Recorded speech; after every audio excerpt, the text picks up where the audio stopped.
India is a land of physical and cultural diversity. Hello, everybody. Today's topic is Geographical Diversity of India, Class 7th, Chapter number 1 of Geography. So, India is 7th largest country by area in the world and it is part of Asian continent. We are having, along with the neighboring countries, which is already written here, it forms the Indian subcontinent. मतलब कि Indian subcontinent हम कहलाते हैं because of India and the neighboring countries which surrounds it. India की जो geography है वो बहुत ही ज़्यादा यूनिक है. वाई? बिकॉज बाकी कंट्रीज़ के हिसाब से अगर हम देख रहे हैं तो it has been said by Shri Aurobindo. And why it has been said, that is the part of our chapter. In 1984, Rakesh Sharma, who was first Indian astronaut, who was when asked that how India looks from the space, he famously replied, "Sare jahan se acha." And why he said that, in the later of this chapter, you will definitely come to know about this.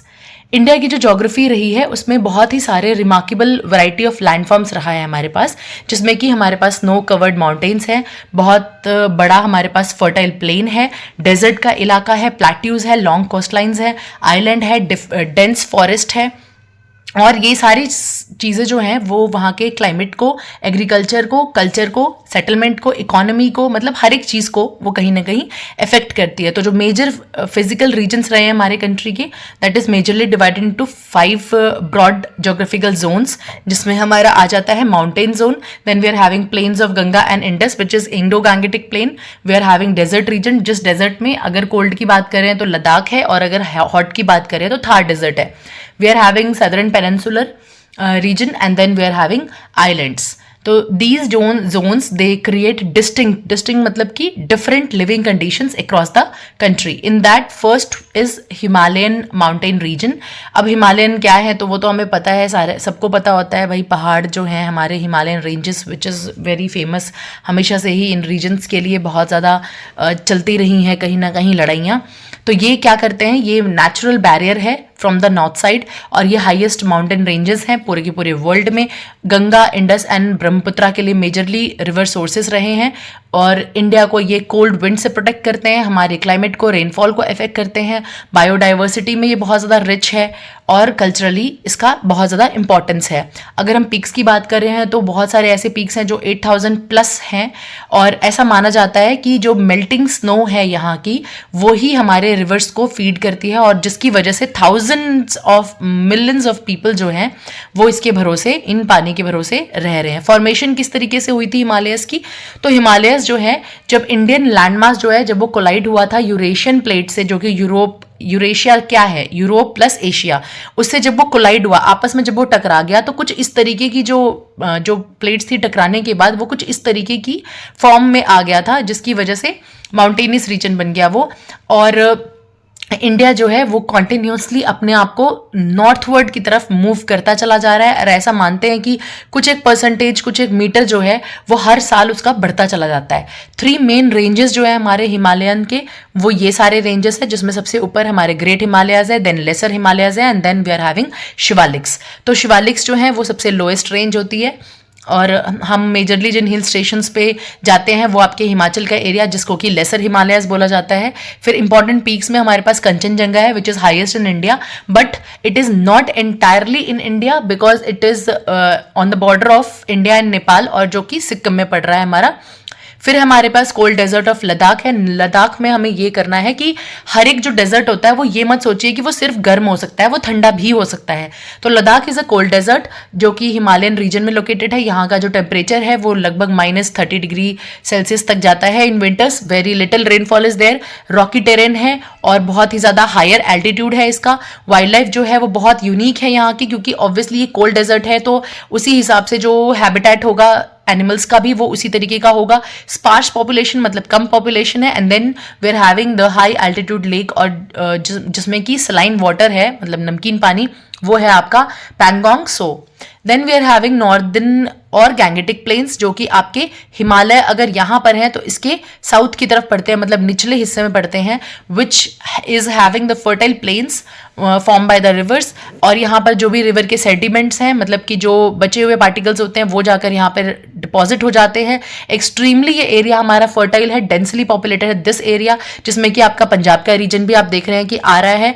Then we are having new Delhi है, हरियाणा है, then उसके बाद हमारे पास उत्तर प्रदेश का area है, बिहार का area. तो आप देख ही रहे कि ये सारे के सारे जो हमारे इलाके हैं ना, ये बहुत ही ज्यादा फर्टाइल है, काफी अच्छी खेती होती है यहाँ पर। मेजर एग्रीकल्चरल जोन कवर करता है ये, ट्रांसपोर्ट की अच्छी फैसिलिटीज है यहाँ पर। एंड देन रिवर सिस्टम में हमारे पास गंगा है, गंगा जो कि इस तरफ फ्लो करेगी, इधर से आपके ब्रह्मपुत्रा जो है वो इस तरफ से फ्लो कर रही है। Then we are having Indus. फिर ये जो सारे के सारे जो रिवर्स जो यहाँ पे फ्लो कर रहे हैं, ये हमारे लिए पानी, irrigation, transport, electricity, everything they are containing. Then we are having great Indian desert which is Thar desert. Thar desert जो है वो वेस्टर्न इंडिया में है, मेनली आपके राजस्थान को कवर कर रहा है। एरिड क्लाइमेट होता है यहाँ का, जहाँ पे काफी कम रेनफॉल है। सैंड ड्यून्स, मतलब अब जब बिल्कुल सूखा होता है ना, तो वो दरदरी सी मिट्टी हो जाती है, मतलब कि वो जो हमारे सैंड ड्यून्स होते हैं, हवा चलने पर वहाँ की जो रेतीली जो रेत होती है वो उड़ उड़ के दूसरी जगह पे ट्रांसफर होती रहती है। एक्सट्रीम टेम्परेचर देखा जाता है यहाँ पे, बहुत ही ज़्यादा गर्मी और रात के टाइम पर ठंडा मौसम हो जाता है। वाटर जो है बहुत ही ज़्यादा स्कैर्स, मतलब बहुत ज़्यादा कम है। स्पैर्स वेजिटेशन है, मतलब कम वेजिटेशन है। लोगों ने अपनी लाइफ को, अपने लाइफस्टाइल को, क्लोथिंग को, फूड को, हर एक चीज़ को अडेप्ट कर रखा है अकॉर्डिंग टू द सिचुएशन। जो टांका है और जो कुंड्स है, ये यहाँ पे रेन वाटर को स्टोर करते हैं, जिससे यहाँ का वाटर का काम चलता है।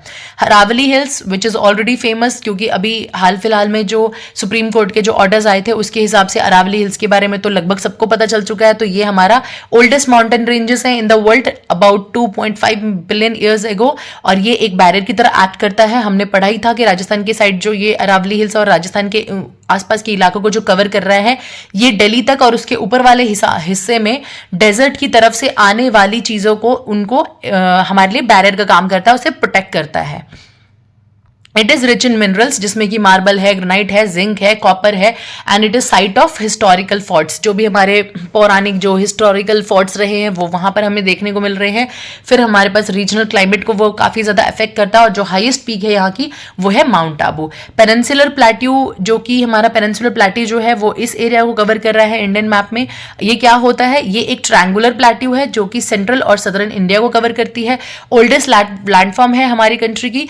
और ये पेनिनसुलर क्यों है, क्योंकि it is surrounded by water on all three sides, यहाँ से यहाँ से यहाँ से, हर जगह से ये पानी से भरा हुआ है। और यहाँ पर आपका एक तरफ आपका वेस्टर्न घाट्स है, दूसरी तरफ आपके ईस्टर्न घाट्स हैं, वो इसको कवर करते हैं। ये मिनरल्स में काफी ज्यादा रिच है। फॉरेस्ट एरिया यहाँ का काफी अच्छा है, बड़ा है, वाइड है, वाइल्ड लाइफ अच्छी खासी यहाँ पर है।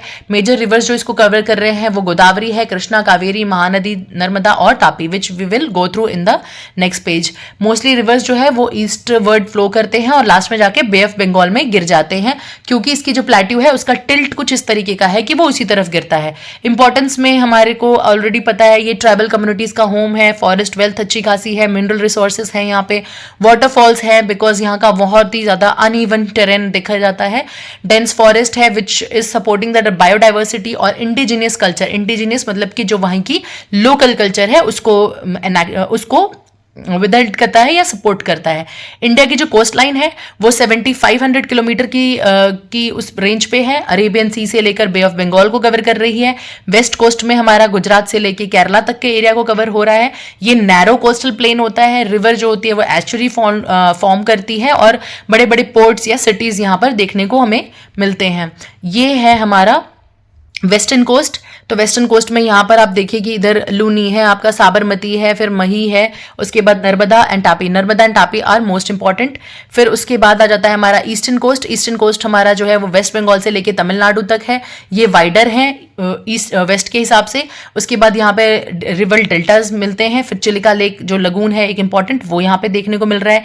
डेल्टाज क्या होते हैं? डेल्टाज तब फॉर्म होते हैं जब रिवर का जो डिपॉजिट है, जो सेडिमेंट्स हैं, वो उसके मुंह पर जाके जमा हो जाते हैं, तो वो डेल्टाज फॉर्म कर लेते हैं। मेजर डेल्टाज फॉर्मिंग रिवर्स जो है वो गोदावरी, कृष्णा, कावेरी और महानदी है, which we are going on the next page. ये एरियाज हमारे काफ़ी ज़्यादा फर्टाइल है। यहाँ आप देखिए ये सारे के सारे हमारे ईस्टर्न उस पे आ रहे हैं, महानदी है, गोदावरी है, कृष्णा है, कावेरी है, ये सारे के सारे बहुत ही ज़्यादा। इसी तरफ आप देखिए कि इस साइड जो है हमारा ये वाला जो एरिया है, यहाँ पर ज़्यादा हमें कोस्टल वो देखने को मिल रहा है, और इधर पे नर्मदा और तापी है importantly. Then we are having Indian islands, जिसमें लक्षद्वीप है जो कि इस तरफ है, और अंडमान एंड निकोबार जो कि इस जगह पर है, हमें इसके बारे में ऑलरेडी पता है। फिर सुंदरबंस डेल्टा जो कि यूनेस्को के द्वारा हेरिटेज उसमें ऐड किया गया है, ये लोकेटेड है वेस्ट बंगाल में और बांग्लादेश को कवर कर रहा है, और गंगा और ब्रह्मपुत्रा सिस्टम के रिवर पे जाकर ये मिलता है, वहां पर सुंदरबंस का डेल्टा है, कुछ इस तरीके का दिखता है। और ये it is habitat for royal Bengal tiger. यहाँ की जो इकोसिस्टम है बहुत ही ज़्यादा यूनिक है। और अब लास्ट है हमारा hills of the north east. North east का जो हिल्स है हमारे कंट्री में, जो नॉर्थ ईस्टर्न पार्ट है, it is totally hilly areas. यहाँ पे गैरो, खसी, जैंतिया हिल्स है हमारे मेघालय में। उसके बाद हैवी रेनफॉल होती है यहाँ पर, डेंस फॉरेस्ट होते हैं, बायोडाइवर्सिटी होती है, फर्टाइल लैंड है यहाँ पे, वाटरफॉल्स हैं बहुत सारे। उसके बाद अलग तरीके के ट्राइबल कल्चर्स देखे जाते हैं। मैनलोंग जो है यहाँ का विलेज, वो सबसे क्लीनेस्ट विलेज माना गया है पूरी की पूरी एशिया का। तो ये जो पूरा का पूरा एरिया है, कहीं ना कहीं ये हमसे बिल्कुल ही अलग दिखता है, डिस्टिंक्ट दिखता है, and specially because of the hilly ranges. और क्लीन होने के साथ साथ यहाँ की जो फॉरेस्ट एरिया है वो बहुत सारे इंडिजीनियस कल्चर्स को और वहाँ के एनिमल्स को के लिए एक बहुत ही ज़्यादा preferable and comfortable atmosphere create करता है। Thank you for today.